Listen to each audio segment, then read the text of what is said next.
Bismillahirrahmanirrahim. Assalamualaikum warahmatullahi wabarakatuh. Bismillah, alhamdulillah, wassalatu wassalamu ala habibillah Sayyidina Muhammad ibn Abdillah wa ala alihi wa sahbihi wa mawala. Subhanaka la ilma lana illa ma 'allamtana innaka antal alimul hakim. ولا حول ولا قوة إلا بالله العلي العظيم. اللهم رب اشرح لنا صدورنا ويسر لنا أمورنا واحلل عقدة من ألسنتنا يفقه أقوالنا. اللهم فقهنا في الدين وعلمنا التأويل.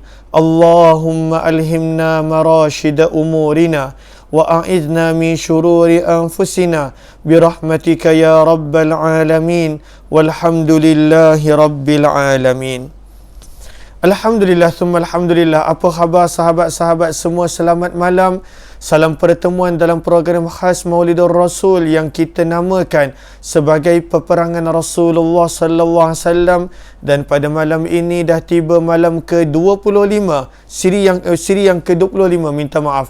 Lalu mudah-mudahan kita menghargai, menghayati pengorbanan dan juga susah payah yang dilakukan oleh baginda Nabi sallallahu alaihi wasallam.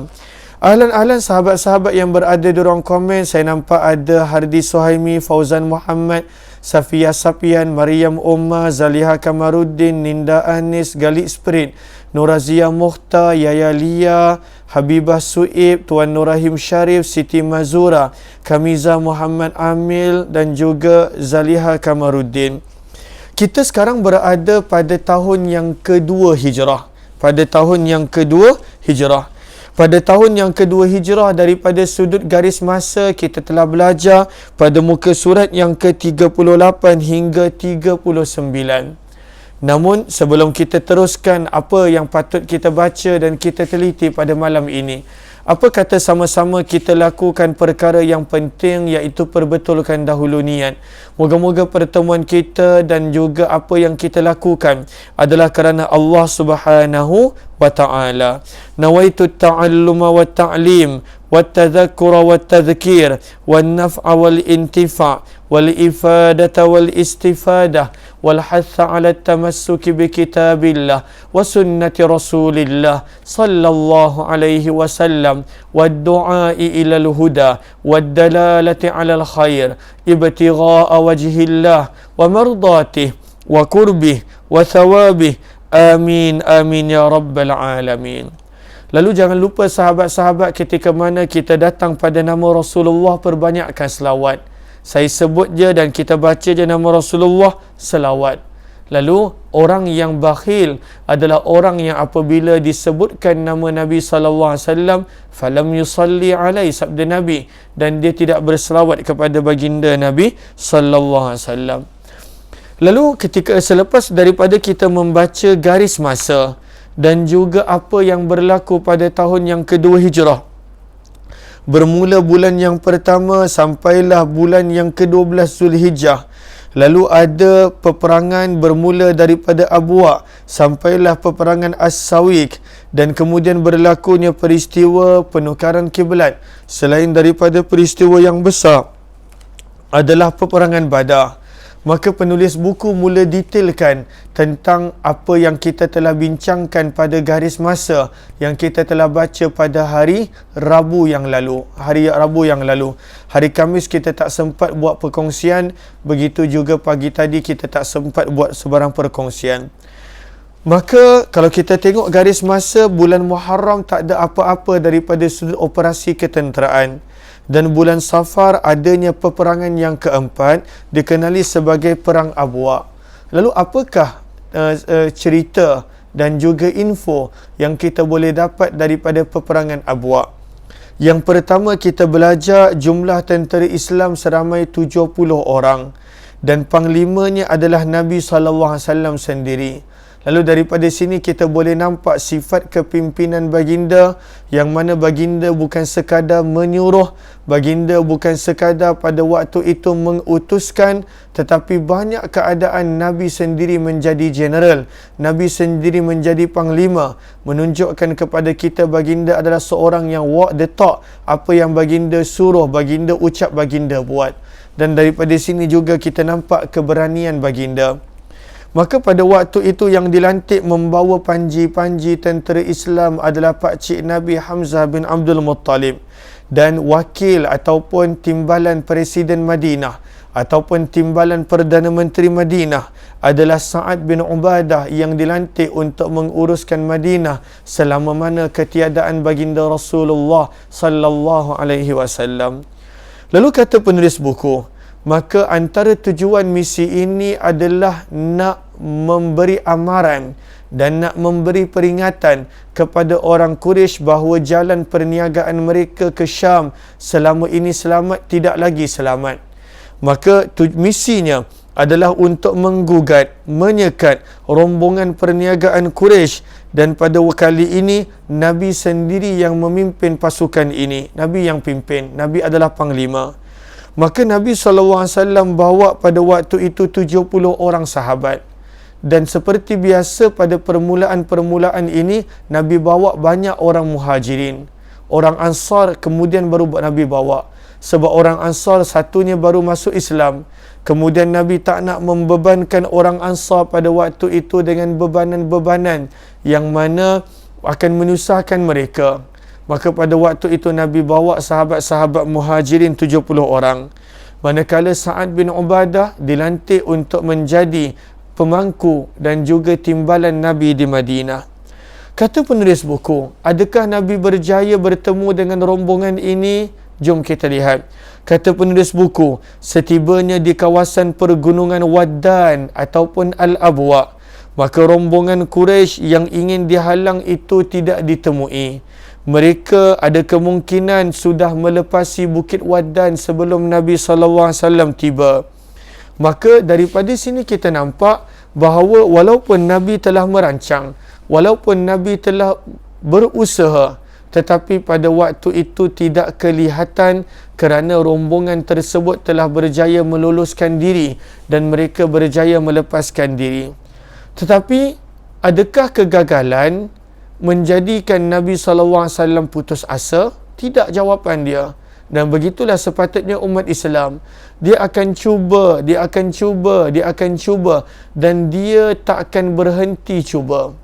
Kebanyakan syarikat, kebanyakan institusi yang berjaya adalah mereka pada waktu itu berterusan berusaha dan mereka berterusan memperbaiki usaha mereka. Lalu dalam peperangan Abwa ini dalam bulan Safar, Nabi tak bertemu dengan rombongan tersebut. Tetapi Nabi tak putus asa. Sebab itu kita nampak nanti datangnya peperangan Buat, dan pada waktu itu tujuannya sama, tetapi pun sama tidak jumpa dengan rombongan perniagaan Quraisy. Tetapi daripada sini kita belajar usaha tanpa mengenal putus asa. Kemudian kata penulis buku, maka bila Nabi tak berjaya menghalang rombongan perniagaan Quraisy, maka Nabi memutuskan untuk memeterai satu perjanjian damai bersama penduduk tempatan daripada Banu Ad-Damrah. Tujuannya adalah untuk memperkuatkan kerajaan Madinah dengan sekutu-sekutu. Maka daripada sini kita nampak bijaknya Nabi mengambil peluang yang ada tanpa melengahkan masa. Nabi tak dapat rombongan perniagaan Quraisy, maka tidaklah Nabi balik dengan tangan kosong. Nabi buat perjanjian dengan rombongan dan kabilah Ad-Damrah yang mungkin sebelum ini masyarakat Arab tak pernah buat begitu. Sebelum ini masyarakat Arab cara mereka adalah siapa yang kuat akan menindas yang lemah. Siapa yang kuat pada waktu itu disombong dan dia merasa tidak perlu kepada yang lemah.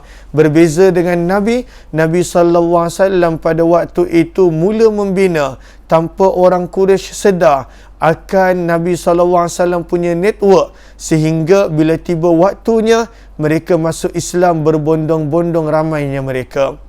Apakah isi kandungan perjanjian dengan Banu Damrah?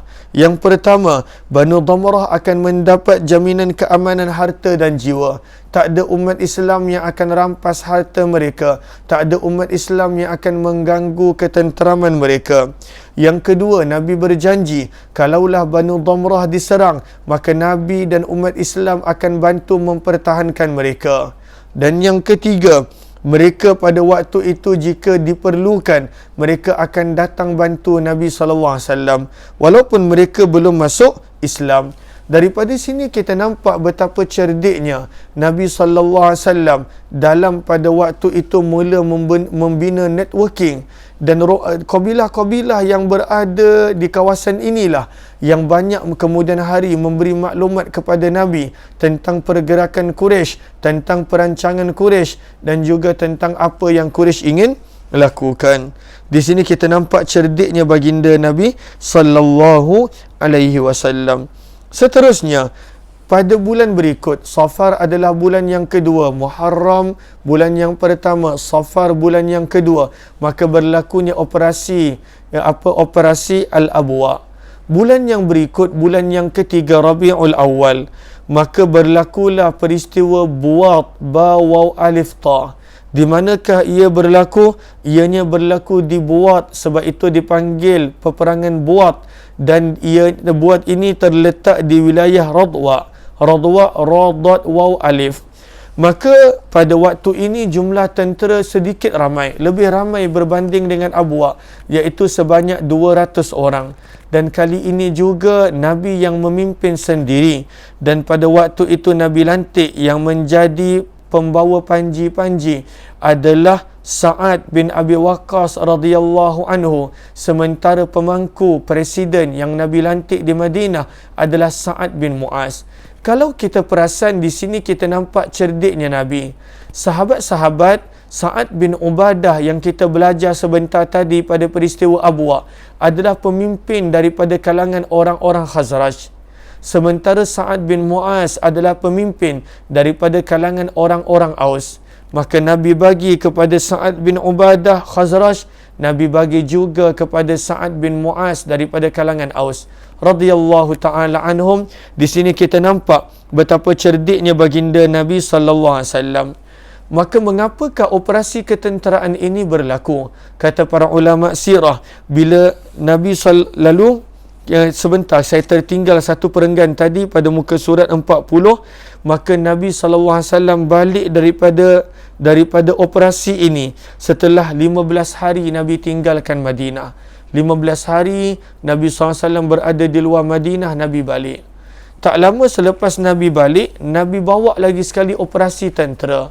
Kata penulis buku, sekembalinya baginda daripada misi Abwa, Nabi sekali lagi mendapat maklumat, mendapat berita bahawa rombongan perniagaan Quraisy yang lain kali ini datang daripada Syam. Mereka pulang daripada Syam.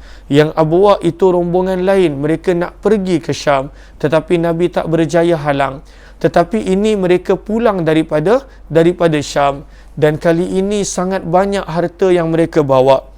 Maka rombongan kali ini lebih besar. Dianggarkan rombongan perniagaan ini membawa unta sebanyak 2,500. Masya Allah, 2,500 unta yang pada waktu itu syarat dan padat dengan muatan. Maka Nabi SAW dan ianya dikawal hanya dengan 100 tentera Quraisy. Maka tanpa berlengah, Nabi terus mempersiapkan pasukan baginda yang terdiri daripada 200 orang sahabat, dan Nabi SAW bawa mereka ke wilayah Radwa untuk menghalang rombongan ini yang pada waktu itu dipimpin oleh Umayyah bin Khalaf. Adakah Nabi berjaya menghalang? Kata penulis buku, tidak. Namun begitu juga kali ini Nabi SAW tidak berjaya, dan orang musyrikin Mekah berjaya menyelamatkan diri, meloloskan diri daripada sekatan tentera Islam apabila mereka pun mendapat maklumat yang orang Islam pada waktu itu cuba untuk menghalang mereka. Lalu 2 kali berturut-turut Nabi tak berjaya halang. Adakah menjadikan Nabi berhenti? Tidak. Adakah menjadikan Nabi putus asa? Tidak. Lalu umat Islam tak sepatutnya putus asa bila dia buat sekali, pada waktu tu tak nampak hasil, 2 kali tak nampak hasil, 3 kali tak nampak hasil. Kerana apabila dilakukan dengan istiqamah, Allah pasti akan menunjukkan pada waktu itu natijahnya. Lalu jangan putus asa dalam apa pun benda yang kita lakukan, yang kita buat. Maka peperangan buat pun Nabi tak berjaya menghalang rombongan tersebut. Maka ketika mana Nabi SAW dah mula mengganggu gugat perniagaan Quraisy, maka mereka sangat tercabar. Maka mereka pun cuba nak balas dengan mengganggu gugat ketenteraman Madinah. Lalu sebab itu orang Quraisy pada bulan yang sama, bulan Rabiul Awal, mereka telah berpakat dengan orang-orang Ghatfan untuk mengganggu penduduk Madinah. Maka kata penulis buku, peperangan yang ke-6 adalah peperangan Safwan. Lalu lokasi Safwan ini berhampiran dengan Badar. Maka jumlah tentera Islam pada operasi ini sebanyak 70 orang. Dan pada waktu itu Nabi SAW sendiri memimpin. Baru Nabi balik daripada Abwa bulan 2 bulan Safar, Nabi pergi ke Buat. Baru balik daripada Buat bulan 3 bulan Rabiul Awal, Nabi pergi lagi sekali. Ini Nabi SAW nak tunjukkan contoh kepada para sahabat ridwanullahi alaihim ajma'in.